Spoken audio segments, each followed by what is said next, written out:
دوستان تا حالا دقت کردین بعضیا میگن که والا ما کلاس هوش مصنوعی ساختیم و طرح کردیم که در این کلاس آموزش وبسایت سازی است، ترمیم موبایل، ریپیر موبایل هست، آرکیتکچر دیستریبیوتید ناتیو هست و همچنان وبسایت، وی پی ایس، دیتا سنتر و همه از اینها را ما با هوش مصنوعی مثل چت جی پی تی، جیمینای، کلاود با اینها میسازیم. اولا اینکه دوستان عزیز به این آسانی هم نیست. سایت فقط طرح ظاهرش نیست، بکندش هست، ای پی آیش هست، لاجیکش هست، امنیتش هست، سرعتش هست، انعطافش هست، ترید هاف آیش هست، تروفیپاتش هست، لاتنسیش هست، مقیاس پذیری و پانچمارکش هست با یک چند رنگ که ترکیب میشه.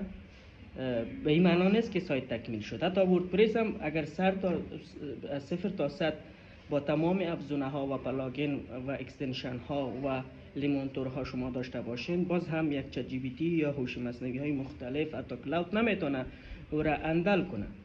بنابراین فریب اینها را نخورید، پول اضافه هم ندید، به دردتان نمیخوره. خیلی ها با اینجا میاین و به ما در استودیوی ما متوجه میشن که زحمتشان علکی است، چون خیلی ها آمدن یکی دو بار قطعا این دوره ها را تمام کردن و شبها ساعتها روی از کار کردن چت جی پی تی بتونه برایشان یک کدی بزنه و حتی یک سایت را باز کنه که ناممکن است. به چند دلیل. اولا اینکه هوش مصنوی در واقع اون شعور انسانی را نداره. شما میگین و اون چیز را ساخته میشه، پس خود یک فرد که نمیفهمه چطور او را بفهمونه؟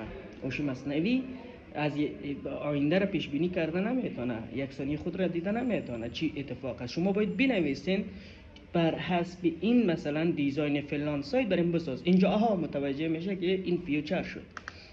بنابراین ساختن سایت ناممکن است، پول هم ندیم. حالا یک تعداد به نام بیت کوین و اینا آمده که ما بات میفروشیم روزی $100، در حالی که اینا خودشان دنبال پول محتاج هستن و نمیتونن. فلحاظ اعتبار کردن و اعتماد کردن به چت جی پی تی و هوش مصنوعی به خاطر سایت ساختن اشتباه است، ولی برای سناریو، اسکریپت نویسی، همکاری و به خاطر یک سری کارها به صرفه و خوبتر هست.